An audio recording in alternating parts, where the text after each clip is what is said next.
Hello, my amazing friends. Today I have something truly special for you. Listen carefully, because this story will change the way you think, speak, and feel about English. He is the finest psychologist the world has ever produced. He understood the human heart like no one else. You must have heard about Romeo and Juliet, Hamlet, Macbeth, and Othello. These are not just stories, they are mirrors of life. Love, power, betrayal, ambition, everything that makes us human, he captured in his words. His influence is so great that English itself would not be the same without him. Many words, phrases, and ideas we use today came from his brilliant mind. But how did he become William Shakespeare, the greatest writer in history? He was not born into a rich or powerful family.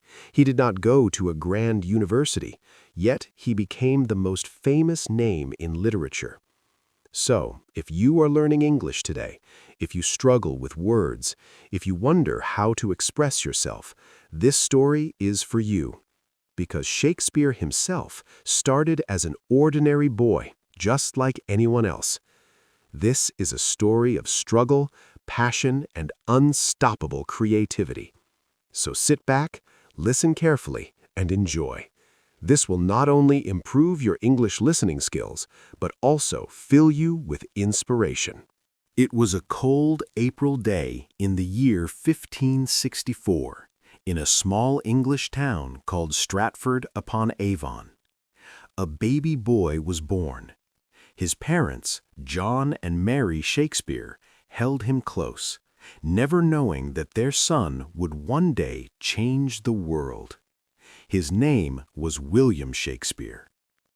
Stratford upon Avon was not a big city.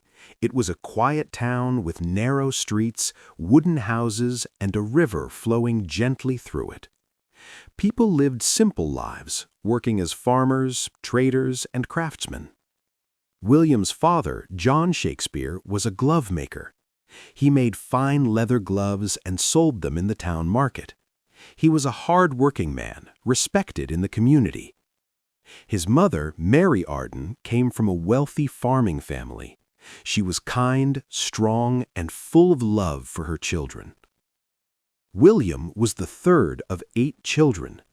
The house was always noisy with laughter, chatter, and the sounds of daily life. But William was different. He was curious. He observed everything. He listened to how people spoke, how they laughed, how they cried. He didn't know it yet, but this curiosity would one day make him the greatest playwright of all time. In those days, there were no televisions, no phones, no internet. People entertained themselves with stories. Traveling actors would come to town and perform plays in the streets. Young William would watch in amazement, his eyes wide with excitement. He loved listening to old legends, folk tales, and heroic stories from history. Each story made his imagination stronger. At the age of 7, William started school. The school was a small, simple building with wooden benches and a strict teacher. But what he learned there would shape his destiny. He studied Latin, history, poetry, and literature. Latin was the language of scholars, and young William became quite good at it. He read the great stories of ancient Rome and Greece. He discovered writers like Ovid, Plutarch, and Virgil. Their words stayed with him, inspiring his future plays. But William wasn't just a bookworm. He loved nature. He would walk through the green fields, watch the river, and listen to the sounds of birds. He played with his friends, ran through the streets, and enjoyed life like any other boy. Yet there was something inside him, a deep hunger for words, stories, and meaning. Just when life seemed normal, trouble struck. William's father, once a respected businessman, started facing financial problems. He had borrowed money for his business, but things were not going well. This meant the family had less money. It was a difficult time. There were even days when they struggled to buy food. William saw the stress in his father's eyes, the worry in his mother's voice. He knew that life was uncertain. But instead of feeling hopeless, he observed everything. He felt every emotion deeply. He learned that life is full of ups and downs, something he would later write about in his plays. Even as a child, William had a special way with words. He would make up little poems and rhymes. He loved to act, to play roles, to entertain his friends with stories. But no one in Stratford-upon-Avon knew that this young boy would one day write the most famous plays in the world. For now, he was just William, the boy with big dreams. But those dreams were about to take him far, very far. William Shakespeare was growing up fast. By the time he turned 14, he had already read many books, listened to hundreds of stories, and watched traveling actors perform in his small town. But life was not easy. His father's financial troubles were getting worse. The once respected businessman was now struggling to pay debts. His family, which had lived in comfort, was now facing tough times. Young William saw it all. He saw how quickly life could change. He understood that nothing in life was permanent, not money, not status, not even happiness. But instead of feeling hopeless, he became more observant, thoughtful, and creative. And then something happened that changed his life forever. By the time William turned 18, he was no longer a boy. He was a young man, and like many young men, he fell in love. Her name was Anne Hathaway. She was a beautiful, intelligent, and independent woman. But there was something unusual about their love story. Anne was 26 years old, 8 years older than William. In those times, it was uncommon for a younger man to marry an older woman. But love doesn't follow rules, and William was deeply in love with Anne. However, something unexpected happened. Anne Hathaway became pregnant before they were married. This was a big deal in those days. Society was very strict about such matters, and a child born outside of marriage would bring shame to both families. So William and Anne had to get married quickly.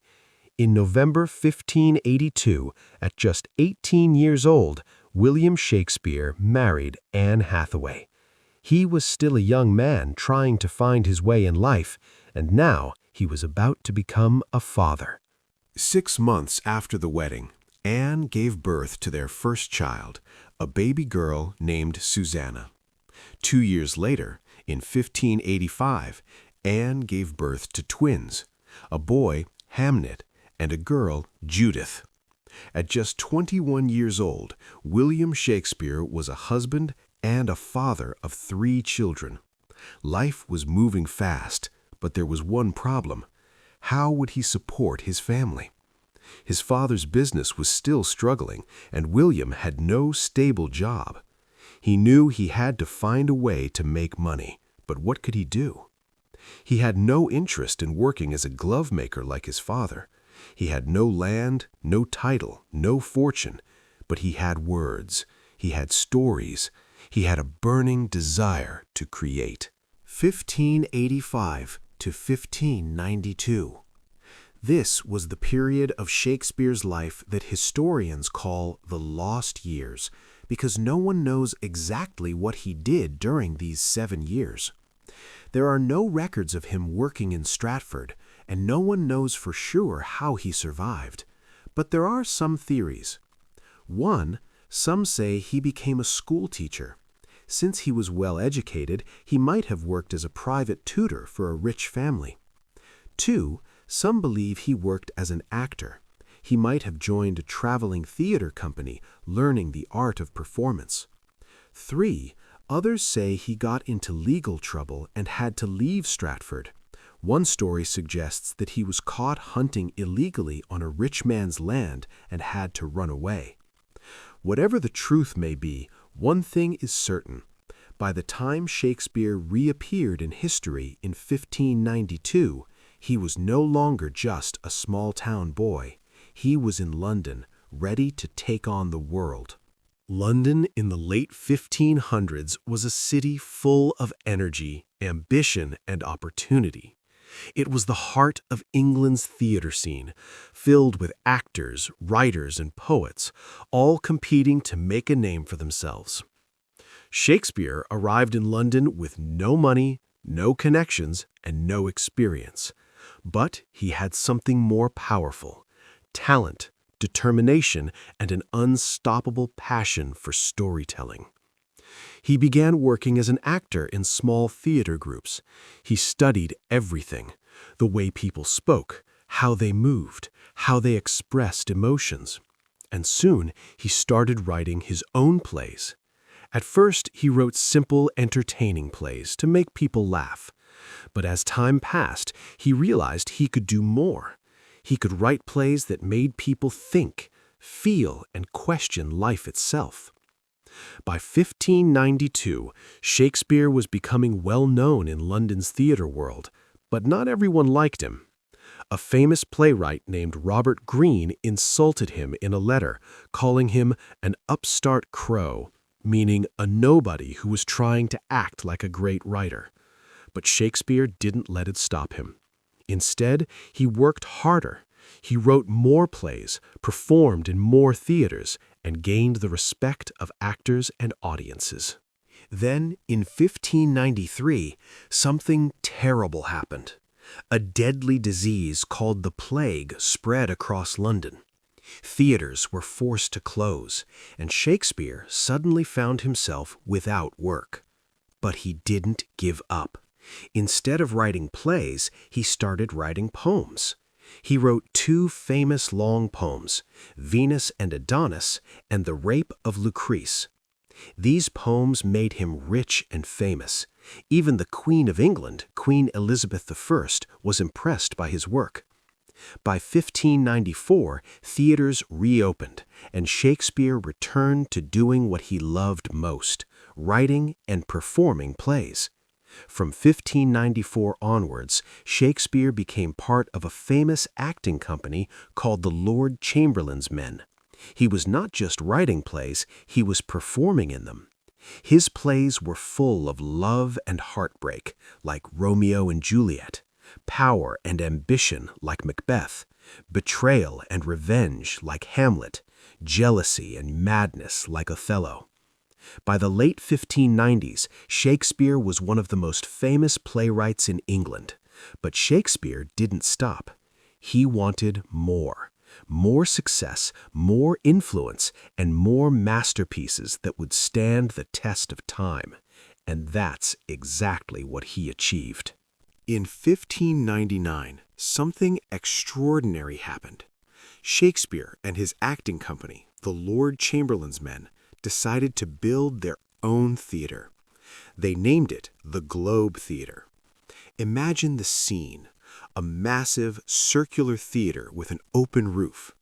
Thousands of excited people rushing to get a seat. The stage set for some of the greatest plays ever written. This was Shakespeare's home, his dream, his kingdom. At the Globe, he performed his greatest works: Hamlet, a story about revenge, madness, and fate; Macbeth, a tale of power, ambition, and guilt; Othello, a tragic story of love and jealousy; Julius Caesar, a political drama full of betrayal. These plays were not just entertainment, they were powerful stories that made people think, feel, and question life itself. And soon, Shakespeare's success brought him wealth beyond imagination.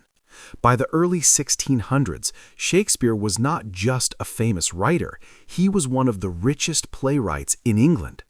He owned shares in the Globe Theatre, which brought him a huge income. Every time a play was performed, he earned money. He earned money from published plays and poems, which were sold all over England. He received royal support, which meant the king and queen admired his work. He bought multiple properties, including a grand house in Stratford called New Place. At a time when most playwrights struggled to survive, Shakespeare was living a comfortable, wealthy life. But fame and fortune were not enough for him. He wanted something bigger. In 1603, a historic event changed everything. Queen Elizabeth I, who had supported Shakespeare, died. Her successor was King James I. At first, no one knew if the new king would appreciate theater or if he would close the theaters forever. But Shakespeare didn't have to worry. King James loved his work. In fact, he loved Shakespeare's plays so much that he personally invited Shakespeare's acting company to perform for him. And then something incredible happened. King James gave Shakespeare's company a royal title. They were now called the King's Men. This was the highest honor a playwright could receive. It meant they were official actors of the royal court. They were protected and supported by the king himself. They would perform in front of the most powerful people in England. Shakespeare had gone from being a glovemaker's son to the most celebrated playwright in England's history. Between 1603 and 1611, Shakespeare wrote some of his most famous and deepest plays. These were not just stories, they were reflections of life, power, love, and loss. King Lear, a heartbreaking story of a father's betrayal. Macbeth, the dark tale of ambition and destruction. The Tempest, a magical story of forgiveness and new beginnings. His writing became darker, more emotional, and deeply philosophical. Because Shakespeare was changing. He was growing older. He had seen fame, fortune, betrayal, and loss. His plays became more personal, and his characters felt more real than ever before. By 1611, Shakespeare had achieved everything he had ever dreamed of. He was famous. He was rich. He was respected by kings and queens. No William Shakespeare had lived a life beyond imagination. He had gone from a small-town boy in Stratford to the most famous playwright in history. He had written tragedies, comedies, and histories that changed the way people thought about life, love, power, and fate. He had performed for kings and queens and became one of the richest and most respected men of his time. In 1613, Shakespeare made a decision that surprised everyone. He retired. For years he had lived in London, writing, acting, and directing plays. But deep inside, he missed home. He missed the quiet streets of Stratford. He missed the green fields and rivers, and most of all, he missed his family. So he packed his things and returned to New Place, his grand house in Stratford. Here he planned to spend the rest of his life in peace. He would wake up early in the morning and walk around his gardens, enjoying the beauty of nature. He would sit by the fireplace, reading books and thinking about the life he had lived. He would spend time with his daughters, Susanna and Judith, talking about life, love, and the future. Sometimes visitors from London would come to see him, asking for his advice on plays and poetry. But even though he had retired, his mind was still full of stories. People say that even in his final years, he would sit for hours lost in his thoughts, whispering words of poetry to himself. In 1616, something unexpected happened. One day, Shakespeare attended a dinner party with his friends. It was a joyful evening. Laughter, wine, and conversation filled the room. But soon after, Shakespeare fell ill. Some say it was a fever.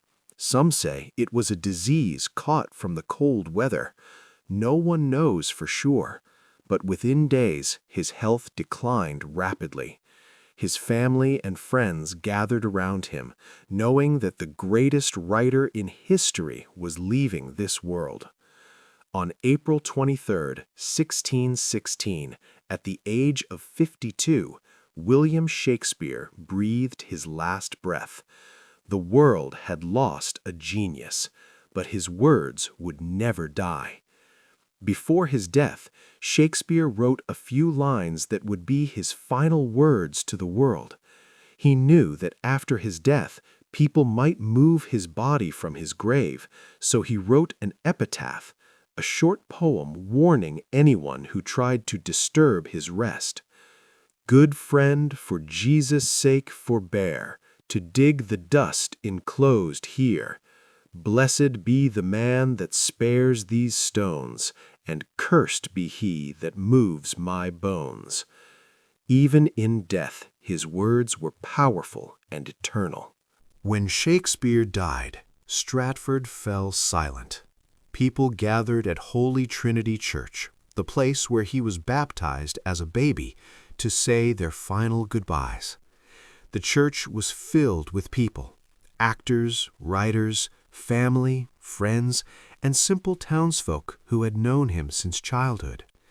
Tears were shed, prayers were whispered, and his body was laid to rest in the very town where he was born. No grand monuments, no golden tombs, just a simple grave marked with his own words. But little did the world know, this was just the beginning of his legacy. Shakespeare's body may have been buried, but his words refused to die. His plays continued to be performed. His books continued to be read. His name continued to be spoken. Years passed, then decades, then centuries, and yet Shakespeare remained alive in the hearts of people across the world. His works were translated into every language on earth. His stories inspired millions of writers, filmmakers, and poets. His words became a part of everyday speech, with phrases like "to be or not to be," "all the world's a stage," "a rose by any other name would smell as sweet." His life was a proof that words have power. Power to inspire, power to heal, power to change the world. Even today, over 400 years later, Shakespeare is still everywhere. His plays are performed in theaters across the world. His books are studied in schools and universities. His words appear in movies, songs, and speeches. Because Shakespeare understood human nature better than anyone else.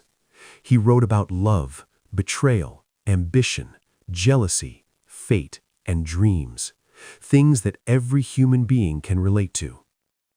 He showed us that love can be beautiful but also tragic in Romeo and Juliet. Power can corrupt even the strongest hearts in Macbeth. Betrayal can come from those closest to us in Julius Caesar. Life is full of uncertainty and mystery in Hamlet. His stories remind us who we are and who we can become. If Shakespeare were alive today, he would have one message for you. Dream big. Tell your story. Never stop believing in yourself.